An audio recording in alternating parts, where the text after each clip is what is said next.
음악, 미술, 영화, 역사를 아우르는 인문학의 향연. 최대봉의 낭만에 대하여.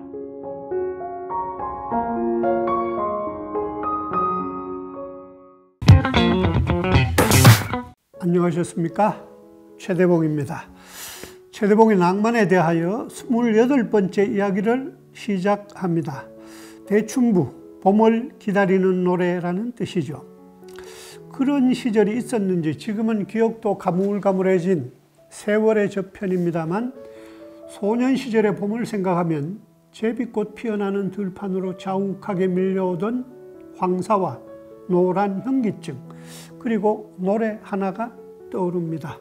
그때 그 소년은 무척 외로웠었나 봅니다. 독학으로 배운 서투른 기타를 치며 이 노래를 부르곤 했습니다. 지루하던 날이 다 지나고 기다리던 그날이 돌아왔건만, 언덕 너머로 찬바람 불고 슬픈 내 가슴 속엔 옛 추억만이 떠나버린 내 사랑. 기다리던 그날이 돌아왔건만. 이 번역한 노래 가사는 하도 오래전이라 기억도 정확하지 않고 지금 검색을 해봐도 어디에도 뜨지 않습니다만, 이 노래는 미국 간추리 음악의 고전이라 할 Seven Lonely Days, 외로운 7날입니다. 요즘 일주일 동안 사회적 거리두기를 하는 우리들의 암울한 사정과도 잘 어울리는 노래인 것 같습니다. 많은 버전들이 있습니다만 오늘은 패시 클라인의 노래로 들어보시겠습니다. Seven Lonely Days make one lonely week. 외로운 7날이 외로운 일주일을 만들고, Seven Lonely Nights make one lonely me. 외로운 7밤이 외로운 나를 만드네.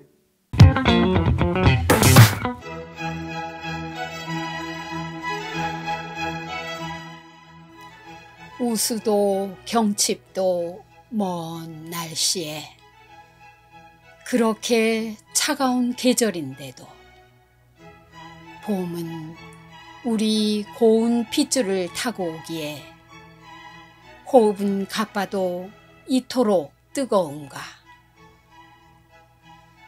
손에 손을 쥐고 볼에 볼을 문지르고 의지한 채 체온을 길이 간직하고픈 것은 꽃피는 봄을 기다리는 탓이리라. 산은 산대로 첩첩 쌓이고 물은 물대로 모여가듯이 나무는 나무끼리, 짐승은 짐승끼리, 우리도 우리끼리 봄을 기다리며 살아가는 것이다. 신석정의 대춘부입니다. 대춘부, 봄을 기다리는 노래라는 말입니다. 우리네 삶은 기다림이 아니던가요? 아침을 기다리고, 희망을 기다리고, 밥때를 기다리고, 버스를 기다리고, 오지 않는 사랑을 기다리고, 그리고 봄을 기다립니다. 설렘으로 시작해 안타까움으로 끝날 뿐이건만 봄이 영원히 아름다운 것은 기다림이 있기 때문입니다. C.S. 루이스는 Poetry for You, 당신을 위한 시에서 추위와 단절과 외로움 속에서 긴 겨울을 나본 사람만이 봄이 올 때 그것이 얼마나 기막힌 위안인가를 알 수 있다.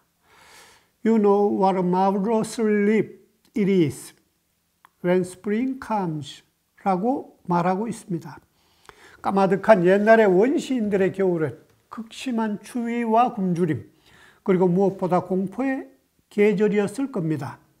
봄이 오리라는 자연과학적 확신이 없었기 때문입니다. 19세기 영국의 낭만주의 시인 P.B. 셸리는 그의 서풍부 Ode to the West Wind에서 겨울이 오면 봄이 멀지 않으리. If winter comes, can spring be far behind? 라고 노래하지 않던가요? 봄에 대한 희망으로 겨울을 견딘다는 말일 것입니다. 봄에 대한 희망도 없고 춥고 캄캄한 절망 속에서 겨울을 보내야 했던 원시인들의 절절한 기다림이 오랜 세월 우리 피 속에 남아서 봄에 대한 수많은 노래와 시들을 통해 메아리쳐 전해지고 있다는 것이 그 아일랜드 시인 C.S. 루이스의 생각입니다. 중세 말에 유럽에서 주문을 외워서 겨울을 길게 했다는 자백을 받아내서 118명의 여인들을 불 속에 던져 넣음으로 시작된 마녀 사냥의 발단도 6월까지 계속된 혹독한 추위 때문이었다고 합니다. 당시의 지배 계층들과 지식인들까지 비이성적인 광기로 몰아간 것은 바로 오지 않는 봄이었던 것입니다. 봄이라는 말의 어원은 봇 플러스 옴이라고 합니다. 봇은 볕을 말하는 것이어서 따뜻한 기운이 온다는 의미일 것입니다. 다른 계절에는 기운이라는 말을 쓰지 않죠. 봄 기운이라는 말은 희망을 이루는 다른 이름입니다. 금삼회피, 자고 가는 저구르마 등을 신문들에 연재하며 역사소설로 일가를 이루었던 월탄 박종화. 우리 문학은 그의 이름을 대중문학이라는 굴레를 씌워 너무 오래 잊고 있는 건 아닐까요? 그의 소설 대춘부는 병자호란의 엄혹한 겨울 속에서도 희망을 노래하고 있고, 밀란 쿤데라의 소설 참을 수 없는 존재의 가벼움, The Unbearable Lightness of Being이 영화로 만들어졌을 때 프라하의 봄이라는 제목이 붙여진 것도 소련군이 탱크를 몰고 와 진주한 암울한 체코의 현실 속에서의 희망을 이야기하고자 한 것일 겁니다. 이 영화의 주인공이었던 다니엘 데이 루이스가 앞에서 얘기한 C.S. 루이스의 아들이라는 것도 재미있는 우연입니다. 오래전 첫 딸이 기적처럼 세상에 태어났을 때 사람들에게 봄처럼 따뜻한 희망을 주는 사람이 되었으면 하는 바람에서 봄이라고 이름을 지어줬었는데, 커버린 딸아이가 어느새 그 이름이 너무 흔해졌다고 불평을 하던 차에 이름을 부르는 좋은 음성 파동이 그 사람에게 좋은 영향을 준다고 굳게 믿는 이모의 지원을 얻어 몇 해 전 하루라고 개명을 해버렸습니다. 그러나 그네들이 전혀 염두에 둔 건 아니었지만 신기하게도 하루도 일본어의 봄이 아닙니까? 소리만 바뀌었을 뿐 봄에 대한 내 소망은 그네들의 의도와는 상관도 없이 딸의 이름 속에 사라지지 않고 고스란히 남아버린 것입니다. 아직 바람이 찬 겨울 끝자락의 어느 날이었습니다. 뉴욕 어느 공원에서 한 남자가 앞을 보지 못하는 떠돌이 거지를 보고 있었습니다. 입성도 허술한 그 맹인 거지는 I'm blind, 나는 장님입니다 라고 쓴 팻말을 목에 걸고 추위에 몸을 떨며 구걸을 하고 있었습니다. 오가는 사람들은 무심히 그를 지나쳐갔고 그의 앞에 놓인 그릇에는 몇 잎의 동전만이 스산하게 뒹굴고 있었을 뿐이었습니다.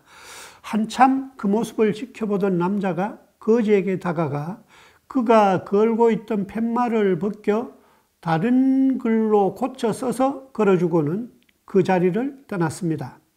거지는 곧 뭔가 달라진 분위기를 느끼기 시작했습니다. 통에 떨어지는 동전 소리가 그치지 않았고 지나가는 사람들마다 한마디씩 따뜻한 위로의 말을 건네는 게 아닙니까? 금세 그의 앞에 놓인 그릇에는 동전이 수북이 쌓였고 거지는 팻말을 받고 걸어주고 간 그 남자가 자신에게 행운을 주고 떠난 마법사임에 틀림없다고 생각했습니다.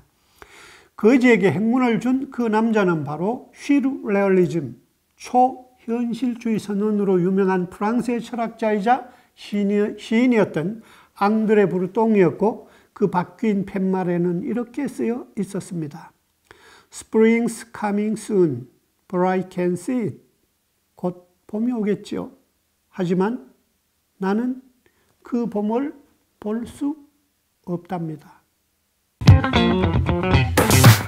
젊은 시절에는 봄이 싫었습니다. 미열처럼 밀려들던 봄날의 혼란과 어지럼증. T.S. 엘리엇 시 황무지에서처럼 죽은 땅에서 라일락을 키워내고 추억과 욕정을 뒤섞으며 봄비로 잠든 뿌리를 깨우는 그 스멀거림 같은 봄날의 그 간지러운 기운이 싫었었습니다. 언제부턴가 봄을 간절히 기다리기 시작하게 되면서 생각합니다.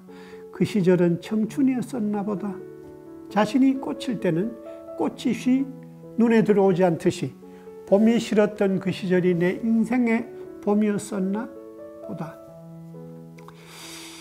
바이러스의 폭발적 확산의 고비가 될 3월 첫째 주, 국민들에게 사회적 거리두기라는 걸 주문하고 있습니다.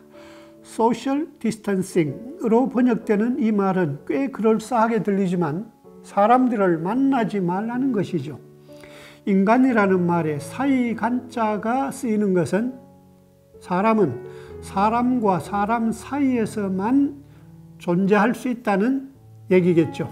그러나 이 미친놈의 바이러스 때문에 지난 주말부터 오늘의 일까지 내 전화는 단지 안부를 묻는 소용으로 겨우 10번쯤 울렸을 뿐이고, 술이 되게 고픈 친구가 안주를 싸들고 찾아와 안전한 집에서 4병의 소주를 비운 것이 그간의 인간관계의 전부였습니다. Seven Lonely Days 앞에서 들었던 노래처럼 7날의 우울한 날들, 이 우울한 날들에도 나는 오늘도 대책 없이 봄을 기다립니다. 최대봉의 낭만에 대하여 였습니다.